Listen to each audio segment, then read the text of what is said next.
Leftist mayors all across the country vowing to defy the law and President Trump. New York's Bill de Blasio says if Attorney General Sessions takes away the city's federal funding, he'll take the administration to court. Los Angeles Mayor Eric Garcetti claiming taking federal funding from the city would be unconstitutional. Sounds like he wants to fight too. President Trump signing an executive order today to roll back most of President Obama's job-killing climate change regulations. Today's order initiates a review of the Clean Power Plan, rescinds the moratorium on coal mining on federal lands. That's right, the war on coal is over, thank you, President Trump, and urging federal agencies to identify all regulations that serve as obstacles to U.S. energy independence. How about that?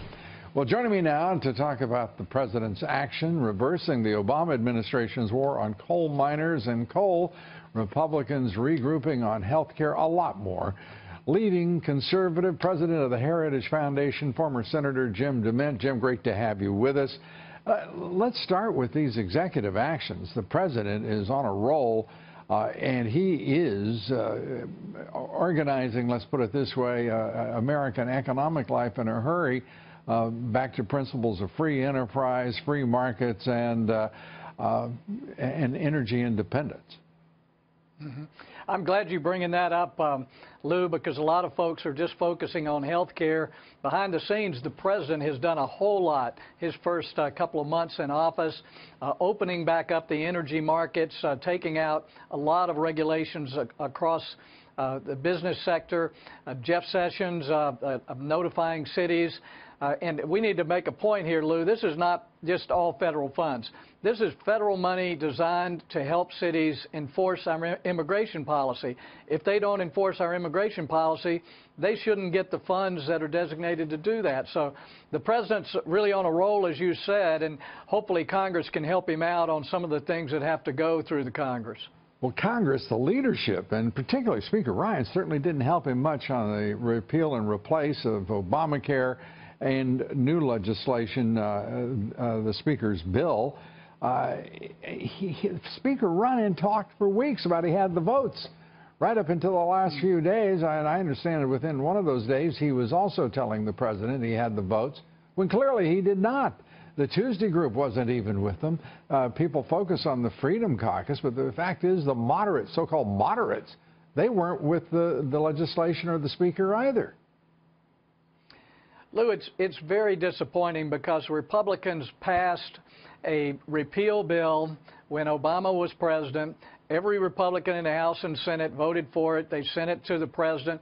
And this was advertised as a trial run for when we had a Republican president. That should have gone through the first week the president was inaugurated. But we are where we are. The members of the Republican caucus are talking to each other. We're still very involved. We're hopeful that they can move this legislation in a way that will stop this regulatory state over our insurance industry. What the House bill does now is it concedes that we're going to have federal control of our health insurance, and we don't want that. Right. Well, not only that, it concedes, as you put it, that money, whether there be penalties for not insuring or insurance lapsing, the penalty is paid to the insurance company and not into a pool or to the, I mean, there's some pretty strong stuff. And then these tax credits, my gosh, they go to the insurance companies, not the individual. I mean, there's some wrong-headed, upside-down thinking that went into this deal, pushed in private and constrained and constricted and tortured by the Speaker himself. Now, you know Speaker Ryan. You served with him in Congress. You know the man.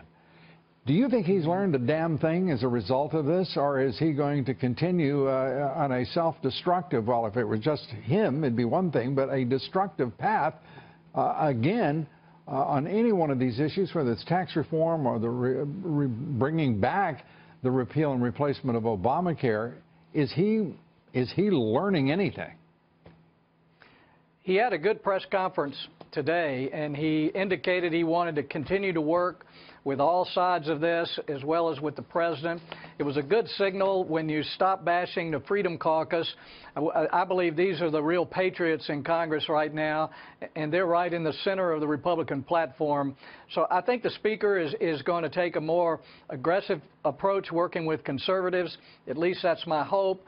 We need to take apart, repeal Obamacare, and keep our promises to the American people. Jim DeMint, as always, great to have you with us. Thanks so much.